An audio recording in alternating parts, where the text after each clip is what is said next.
Hello everyone, आज हम पढ़ेंगे एनसीईआरटी क्लास 8 ज्योग्राफी का चैप्टर 6 ह्यूमन रिसोर्सेज। इसमें हमें बताया गया है कि जो पीपल है वो नेशन के ग्रेटेस्ट रिसोर्स हैं। लोग किसी भी देश के सबसे बड़े रिसोर्सेज होते हैं। नेचर की बाउंड्री जो होती है, मतलब नेचर ने जो भी हमें रिसोर्सेज दिए हैं वो हम लोग कैसे यूज़ कर पाते हैं, कैसे उनको यूज़फुल बना पाते हैं, ह्यूमंस के थ्रू ही बना पाते हैं। तो नेशन का सबसे इम्पॉर्टेंट रिसोर्स है ह्यूमन रिसोर्स। जो लोग हैं वो डिमांड करते हैं और उनकी जो एबिलिटीज़ होती हैं वही जो है टर्न हो जाती हैं रिसोर्सेज में, और इसी को हम ह्यूमन रिसोर्स बोलते हैं। एक हेल्दी, एजुकेटेड, मोटिवेटेड जो पीपल हैं वो डेवलप कर सकते हैं resources as per their requirements. मतलब जो हेल्दी है, हेल्थ जिनकी अच्छी है, जिनके पास अच्छी एजुकेशन है और जो मोटिवेटेड है किसी काम को करने के लिए, वो लोग किसी भी चीज़ को एज ए रिसोर्स डेवलप कर सकते हैं।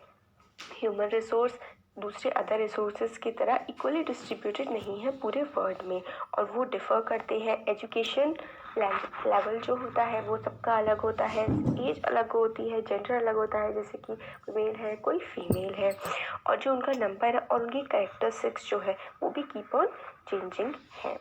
अब हमें ये बता रहा है कि हमारी जो इंडियन गवर्नमेंट है उसके एक अंदर ह्यूमन रिसोर्स डेवलपमेंट मिनिस्ट्री है जो 1985 में स्टार्ट की गई थी, जिसका काम है लोगों को स्किल्स प्रोवाइड करना। अब इसमें एक छोटी सी पिक्चर है, फिर जैसे कि एक वो बोलता है कि मेरे विलेज में 1000 पीपल हैं, फिर जो पूरे वर्ल्ड में है 6.6 बिलियन पीपल है, इस टाइप से लोग बात करते हैं। अब distribution of population. Distribution of population का मतलब है कि जो लोग हैं वो किस तरीके से पूरे वर्ल्ड में बटे हुए हैं या फिर डिस्ट्रीब्यूटेड है। जैसे कि हमारा जो साउथ एशिया वाला रीजन है, इंडिया, बांग्लादेश, पाकिस्तान, यहाँ पे जो पॉपुलेशन डेंसिटी है वो काफ़ी ज़्यादा है। पॉपुलेशन डेंसिटी हम इस चैप्टर में आगे पढ़ेंगे, पहले हम ये वाला देखते हैं। The way in which people are spread across the earth surface is known as pattern of population distribution. लोग जिस तरीके से पूरी दुनिया में बटे हुए हैं उसी को हम pattern of population distribution कहते हैं। More than 90% of world's population जो रहती है वो 30% of land surface पर ही रहती है। मतलब जो 30% लैंड एरिया है उसी पर वर्ल्ड की 90% लोग रहते हैं। और डिस्ट्रीब्यूशन ऑफ पॉपुलेशन जो है वो पूरे दुनिया में बहुत ही अनइवन है, एक जैसा नहीं है, बिल्कुल अलग टाइप का। जैसे कि आप इस फिगर में देखिए, ये जो येलो येलो वाला जो पार्ट है, देखिए ये वाला जो है, ये येलो जो पार्ट है, ये वाला, ये रिप्रेजेंट करता है कि ये एशिया के लोग हैं, और इसके जो ऑरेंज वाला पार्ट है ये यूरोप, इस टाइप से रिप्रेजेंट करता है। हम देखते हैं कि क्या क्या है इसमें। हाँ, एशिया येलो वाला है, यूरोप जो है ये थोड़ा ऑरेंज वाला है, अफ्रीका वाला जो है ये पर्पल पर्पल वाला, ये अफ्रीका के लोग हैं, इतने लोग अफ्रीका में हैं अगर टोटल को हम ले तो। रेड वाला जो है वो है हमारे नॉर्थ अमेरिका का, ये ब्लू ब्लू सा जो है सेंट्रल एशिया, और एक है ओशियानिया। मतलब देखिए ओवरऑल अगर 100 लोग हैं तो उसमें से 50 से भी ज़्यादा लोग तो एशिया में ही रहते हैं। तो पॉपुलेशन का डिस्ट्रीब्यूशन कितना ज़्यादा अनइवन है। कुछ एरियाज़ जो होते हैं वो काफ़ी ज़्यादा क्राउडेड होते हैं, कुछ बहुत ही ज़्यादा कम पॉपुलेटेड होते हैं।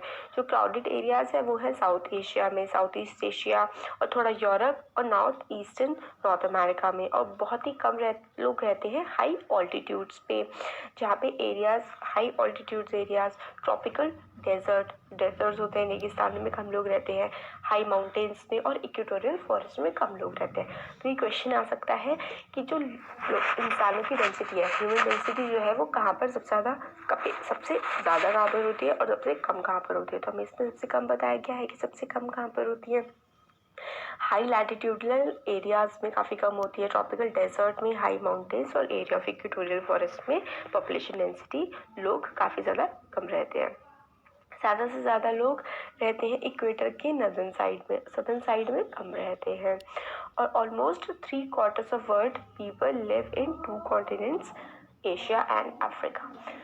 जैसे कि अगर हम लोग एक ऐसा करके सर्कल बनाएं, ऐसा करके, और ये देखें तो 1 ये हो गया, 2 ये हो गया, 3 हो गया, 4 हो गया, 4 क्वार्टर्स में डिवाइड कर दिया, तो 3/4 कहाँ पे रहता है, एशिया और अफ्रीका में ही रहता है। तो इसमें अब हमें एक बार ये दिया हुआ है चार्ट, पॉपुलेशन इन मिलियन, कि कितने मिलियन में कितनी पॉपुलेशन है। और ये चार्ट तो शायद 2006 का दिया होगा, ये 2011 का सेंसस है ये, ठीक है। 2011 के सेंसस के अकॉर्डिंग चाइना की जो पॉपुलेशन है वो अराउंड 1300 प्लस मिलियंस है। इंडिया की पॉपुलेशन 1200 मिलियन है और इस तरीके से दिया गया है। देखिए इंडिया की, फिर पाकिस्तान भी इसमें आ जाता है टॉप 10 में और बांग्लादेश भी आ जाता है। मतलब जो साउथ एशिया वाला रीजन है उसकी पॉपुलेशन बहुत ज़्यादा है। ये हमने देख लिया था। अब ये डू यू नो वाला आता है, जो हम डेंसिटी की बात कर रहे थे कि डेंसिटी ऑफ पॉपुलेशन क्या होती है। Average density of population in India is 382 persons पर स्क्वायर किलोमीटर। अब पॉपुलेशन डेंसिटी क्या होती है? पॉपुलेशन डेंसिटी होती है कि एक स्क्वायर किलोमीटर में कितने लोग रहते हैं। जितने लोग रहेंगे एक स्क्वायर किलोमीटर में उसको ही हम पॉपुलेशन डेंसिटी कहेंगे। Population density is the number of people living in unit area of earth surface. It is normally expressed in per square kilometre. एक स्क्वायर किलोमीटर में कितने लोग रहेंगे वही वहाँ की पॉपुलेशन डेंसिटी कहलाएगी। एवरेज पॉपुलेशन डेंसिटी जो वर्ल्ड की है वो है 51% पर स्क्वायर किलोमीटर। साउथ और सेंट्रल एशिया में हाईएस्ट डेंसिटी ऑफ पॉपुलेशन पाई जाती है। जैसे बताया था इंडिया, बांग्लादेश, पाकिस्तान में बहुत ज़्यादा लोग रहते हैं कम एरिया में। और इसको आगे फॉलो करता है ईस्ट और साउथ ईस्ट एशिया। मतलब सबसे ज़्यादा पॉपुलेशन डेंसिटी जो है वो एशियन नेशंस की ही है। अब फैक्टर्स जो इफेक्ट करते हैं डिस्ट्रीब्यूशन ऑफ पॉपुलेशन को वो है जियोग्राफिकल फैक्टर्स जो है काफ़ी ज़्यादा इंपॉर्टेंट। टोपोग्राफी मतलब कोई भी जगह किस तरीके की है, वो प्लेन है, वो हिल्स है, वो प्लेट्यूज है, वो भी काफ़ी ज़्यादा वेरी करता है। फिर किसी भी जगह का क्लाइमेट कैसा है, बहुत ज़्यादा गर्मी जहाँ पे पड़ती है और बहुत ज़्यादा ठंड जहाँ पे पड़ती है वहाँ पे बहुत कम लोग रहते हैं। मॉडरेट टेम्परेचर जो होता है वहाँ पे लोग रहना ज़्यादा पसंद करते हैं। एक्सट्रीमिटीज़ को लोग अवॉइड करते हैं, जैसे कि पोलर रीजन हो गया, रशिया, कनाडा, एंटार्क्टिक, वहाँ लोग नहीं रहते हैं। हॉट डेजर्ट्स में लोग नहीं रहते हैं। लोग एक्सट्रीम्स को अवॉइड करके नॉर्मल कंडीशंस में रहना पसंद करते हैं। ऐसी जगह बहुत ज़्यादा पॉपुलेशन डेंसिटी होती है जहाँ की सॉइल काफ़ी फर्टाइल होती है, जैसे कि Ganga Brahmaputra plains of India, यहाँ की सॉइल काफ़ी ज़्यादा फर्टाइल है। एग्रीकल्चर अच्छे से किया जा सकता है और इसलिए यहाँ लोग बहुत रहते हैं। इसी तरीके से नाइल जो रिवर है इजिप्ट में, और चांगजियांग जो चाइना में, और हुआंगी इधर जो है पॉपुलेशन डेंसिटी अच्छी खासी होती है। यहाँ पे वाटर तो हम सबको चाहिए होता है बहुत सारे काम करने के लिए, इसलिए जहाँ पे वाटर की अवेलेबिलिटी अच्छी होती है वहाँ पर भी पॉपुलेशन डेंसिटी काफ़ी होती है। मिनरल्स, जहाँ पे मिनरल्स होते हैं वहाँ पर भी लोग जा कर के रहने लगते हैं क्योंकि वहाँ से उनको इकोनॉमिक बेनिफिट्स मिलते हैं। जैसे कि अफ्रीका में, साउथ अफ्रीका वाला जो रीजन है वहाँ पे डायमंड और प्लैटिनम, गोल्ड ये मिलता है, इसलिए वहाँ पे काफ़ी ज़्यादा लोग रहते हैं। अब ये हम लोगों ने देखे थे ज्योग्राफिकल फैक्टर्स क्या क्या होते हैं। अब हम सोशल, कल्चरल और इकोनॉमिक फैक्टर्स देखेंगे। सोशल फैक्टर्स क्या होते हैं? कहीं की जहाँ की हेल्थ कंडीशन अच्छी है, एजुकेशन अच्छी है, हाउसिंग अच्छी है, इंफ्रास्ट्रक्चर अच्छा है। इंफ्रास्ट्रक्चर मतलब रोड, रेलवे, एयर, इनका जो नेटवर्क है वो काफ़ी ज़्यादा अच्छा है, तो ऐसी जगहों पे लोग रहना पसंद करते हैं, जैसे कि पुणे हो गया, दिल्ली हो गया। अब कल्चरल फैक्टर्स जैसे कि जो रिलीजियस सिग्निफिकेंस से काफ़ी ज़्यादा जुड़े हुए होते हैं, जैसे कि वाराणसी है, जेरूसलम है ज्यूस के लिए, वेटिकन सिटी है क्रिश्चियंस के लिए, तो इसलिए कैथोलिक क्रिश्चियंस जो है उनके लिए। तो ऐसी कल्चरल सिग्निफिकेंस वाले प्लेसेस पे भी काफ़ी ज़्यादा लोग आकर के रहने लगते हैं। इकोनॉमिक बेनिफिट्स, जहाँ से आप पैसा कमा सकते हैं वहाँ पर ही तो रहोगे लाइवलीहुड चलाने के लिए। तो इसीलिए क्या होता है, जो इंडस्ट्रियल एरियाज बन जाते हैं वहाँ पर, जहाँ पे एम्प्लॉयमेंट अपॉर्चुनिटीज़ अच्छी होती है वहाँ पर लोग आके रहने लगते हैं, जैसे कि Mumbai, Delhi, Osaka in Japan. Population change कैसे होता है? पॉपुलेशन चेंज की वेरियस फैक्टर्स हैं। एक तो नेचुरल फैक्टर होता है पॉपुलेशन चेंज का, वो क्या होता है कि डेथ हो रही है लोगों की तो पॉपुलेशन कम हो रही है, बर्थ हो रहा है तो पॉपुलेशन इंक्रीज हो रही है। और कुछ आर्टिफिशियल जैसे कि फैक्टर्स होते हैं, ह्यूमन मेड माइग्रेशन का मतलब होता है कि किसी का एक कंट्री से दूसरे कंट्री में जाके रहना। तो जिस कंट्री से कोई जा रहा है, जो इस कंट्री से ह्यूमंस दूसरी कंट्री में जा रहे हैं, वहाँ से क्या होता है, माइग्रेशन होता है। जैसे कि मैं मान लीजिए इंडिया की हूँ और मैं जाके रहने लगी यूएसए में, तो मैं यूएसए को माइग्रेट कर गई हूँ अपने कंट्री से। एक दूसरी चीज़ होती है एमिग्रेशन। अगर मैं इंडिया से यूएसए जा रही हूँ तो मैं इंडिया से एमिग्रेट हो रही हूँ, इंडिया से मेरा एमिग्रेशन हो रहा है। तो माइग्रेशन कहाँ होता है? जिस जगह हम पहुँचते हैं, और एमिग्रेशन जिस जगह हम रहते हैं उस जगह से एमिग्रेशन होता है। बर्थ रेट क्या होते हैं? बर्थ रेट होता है जो मेजर किया जाता है नंबर ऑफ लाइव बर्थ पर 1000 पीपल, मतलब कितने बच्चे पैदा हुए हैं जो जिंदा रहे हैं पर 1000 लोगों के ऊपर। और जो डेथ रेट होता है is the number of deaths पर 1000 पीपल, मतलब कितने लोगों की डेथ हुई है पर 1000 जो जिंदा पीपल है उनके। तो माइग्रेशन हम लोगों ने देख लिया। नेचुरल ग्रोथ रेट क्या होता है? Difference between birth rate and death rate of a country is called natural growth rate. मतलब नेचुरली अगर कोई एमिग्रेशन और माइग्रेशन वाली कंडीशंस ना आए तो नेचुरल ग्रोथ कैसे हो सकती है? जितने लोगों की डेथ हो रही है, जितने लोगों की बर्थ हो रही है, उनका डिफरेंस से हम लोग नेचुरल ग्रोथ रेट निकाल सकते हैं। पॉपुलेशन जो काफ़ी ज़्यादा रैपिडली इंक्रीज हुई है वर्ल्ड की, देखिए अगर हम लोग 500 BC में देखें तो अगर 100 मिलियन लोग थे, फिर जब हम लोग जीरो एनल बनाए, जब क्राइस्ट का बर्थ हुआ उसको हम जीरो मान देते हैं, उसमें 170 हो गई। फिर 1000 BC में 265, अगर हम 2025 की बात करें तो कितना ज़्यादा होगा, 8525 मिलियन लोग होंगे हमारी अर्थ पर। अब हम आगे देखते हैं, हमें बर्थ रेट, डेथ रेट और ये सब बताया हुआ है कि जब बर्थ इंक्रीज होती है, जब बर्थ रेट बढ़ता है और डेथ रेट कम होता है, पॉपुलेशन इंक्रीज होती है। इस तरीके से जब बर्थ रेट और डेथ रेट सेम होते हैं तो पॉपुलेशन सेम रहती है, और जब डेथ रेट जो है वो इंक्रीज हो जाता है, बर्थ रेट कम हो जाता है, तो पॉपुलेशन जो है वो डिक्रीज हो जाती है। अब इमिग्रेशन में जैसे आपको बताया था, people enters a new country, वो इमिग्रेशन है, नई कंट्री में जाते हैं। और एमिग्रेशन होता है पीपल लीव्स अ कंट्री, जब लोग अपनी कंट्री को छोड़ते हैं। तो इमिग्रेंट ये हमने देख लिया। इन माइग्रेशन का मतलब होता है जहाँ पर लोग पहुँच रहे हैं। यूएसए में बहुत ज़्यादा होता है, जो डेवलप नेशन होते हैं उनमें होता है। आउट माइग्रेशन या फिर एमिग्रेशन इंडिया जैसे डेवलप नेशन से होता है, लोग दूसरे देशों में जाते हैं एम्प्लॉयमेंट अपॉर्चुनिटी सीख करते हुए। पैटर्न ऑफ पॉपुलेशन चेंज, जो हमारी जो पॉपुलेशन है वो किस तरीके से चेंज होती है। तो rate of population growth vary across the world, जो पूरे वर्ल्ड में है वो पॉपुलेशन की ग्रोथ काफ़ी ज़्यादा वेरी करती है। जैसे कि वर्ल्ड की टोटल पॉपुलेशन रैपिडली राइज कर रही है, मगर सारी कंट्रीज़ में ऐसा नहीं हो रहा है। कंट्रीज़ लाइक केन्या जो है उनकी हाई पॉपुलेशन ग्रोथ रेट्स है, मगर उनके जो बर्थ रेट और डेथ रेट जो दोनों के दोनों ही काफ़ी ज़्यादा हाई हैं। वहाँ की जो, मगर अब क्या हो रहा है कि हेल्थ कंडीशन जो काफ़ी ज़्यादा इम्प्रूव हो रही है, डेथ रेट्स जो है लोगों की डेथ कम हो रही है, फॉल कर रही है death rate, birth rate still high है। तो इसलिए क्या हो रही है, पॉपुलेशन ग्रोथ पूरे के पूरे वर्ल्ड की हो रही है। मगर कंट्रीज़ लाइक यूनाइटेड किंगडम जहाँ की जो पॉपुलेशन ग्रोथ है वो स्लो हो रही है, लो डेथ है और लो बर्थ रेट्स भी हैं।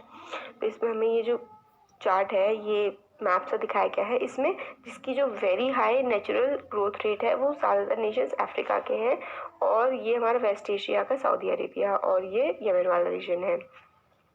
और फिर उसके बाद मॉडरेट वाले में क्या क्या आता है, काफ़ी सारी कंट्रीज आती है, जैसे मैक्सिको हो गया, Venezuela, Peru, Bolivia south America में, और फिर ये अफ्रीका के काफ़ी ज़्यादा लिबिया और इजिप्ट, सूडान, ये वाला एरिया, मेडागास्कर, पाकिस्तान, अफ़गानिस्तान और साउथ ईस्ट एशिया, इस टाइप से ये सब आते हैं।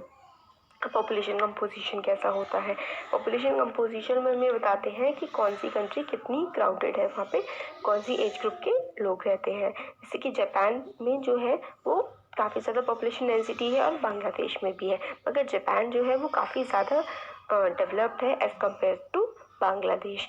और अब हमें अगर समझना है रोल को पीपल एज अ रिसोर्स, तो हमें समझना पड़ेगा कि उनकी क्वालिटीज़ के बारे में। जैसे कि जो पीपल वेरी करते हैं अपनी एज के अकॉर्डिंग, सेक्स के अकॉर्डिंग, उनका लिटरेसी लेवल कितना है, कितने पढ़े लिखे हैं, हेल्थ कंडीशन कैसी है, क्या काम करते हैं और उनकी इनकम कितनी है, ये ज़रूरी है समझना कैरेक्टरिस्टिक्स ऑफ पॉपुलेशन और पॉपुलेशन की कंपोजिशन को समझने के लिए। Population of composition refers to structure of population, जो पॉपुलेशन की कंपोजिशन होती है उसको हम स्ट्रक्चर ऑफ पॉपुलेशन बोलते हैं।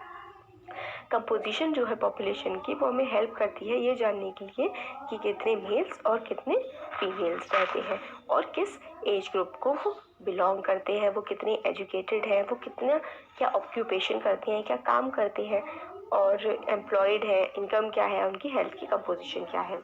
हेल्थ की कंडीशन क्या है, सॉरी।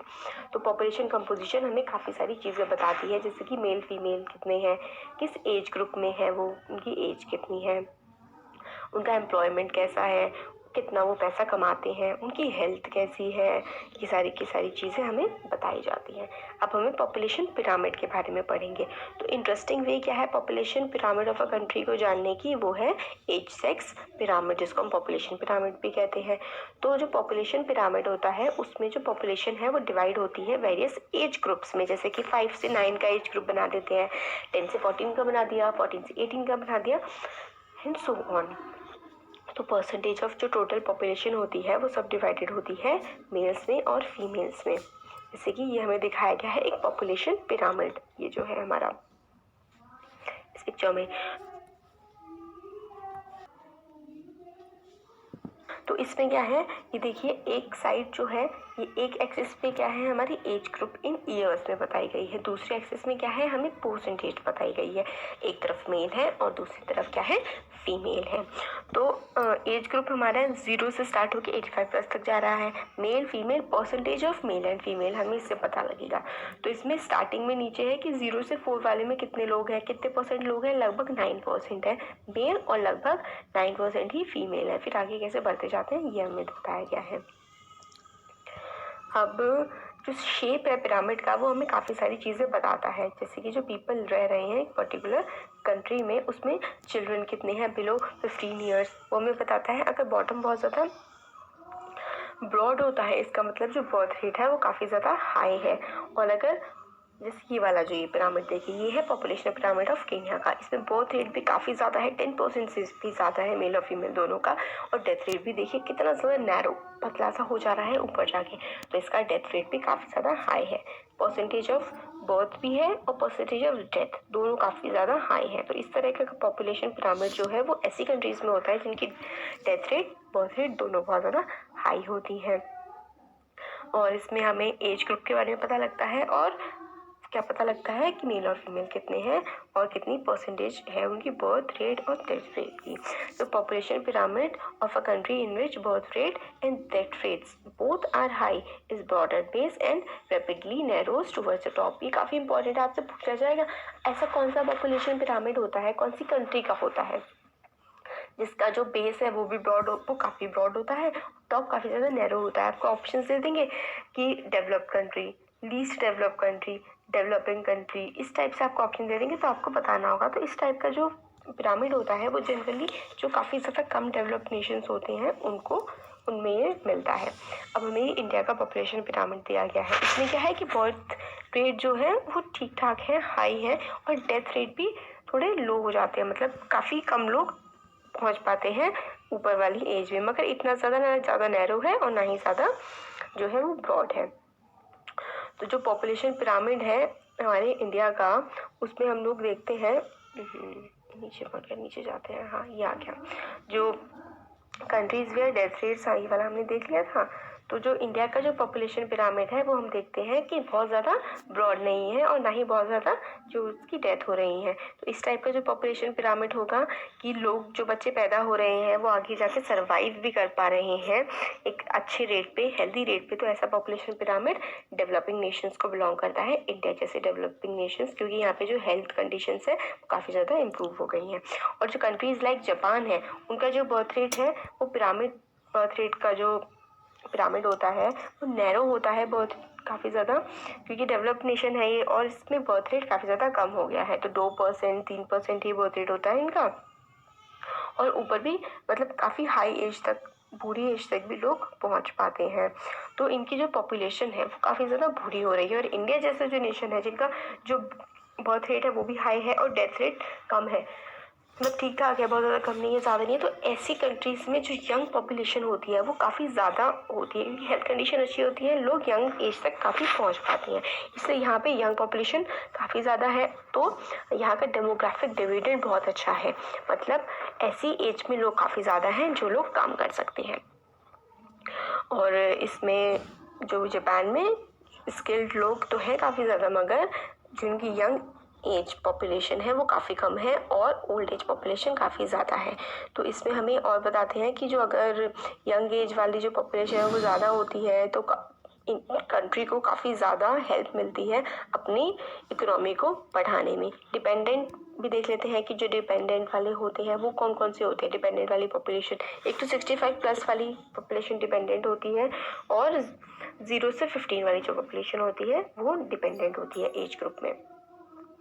तो यहाँ पे हमारा हो गया chapter complete. Thank you so much.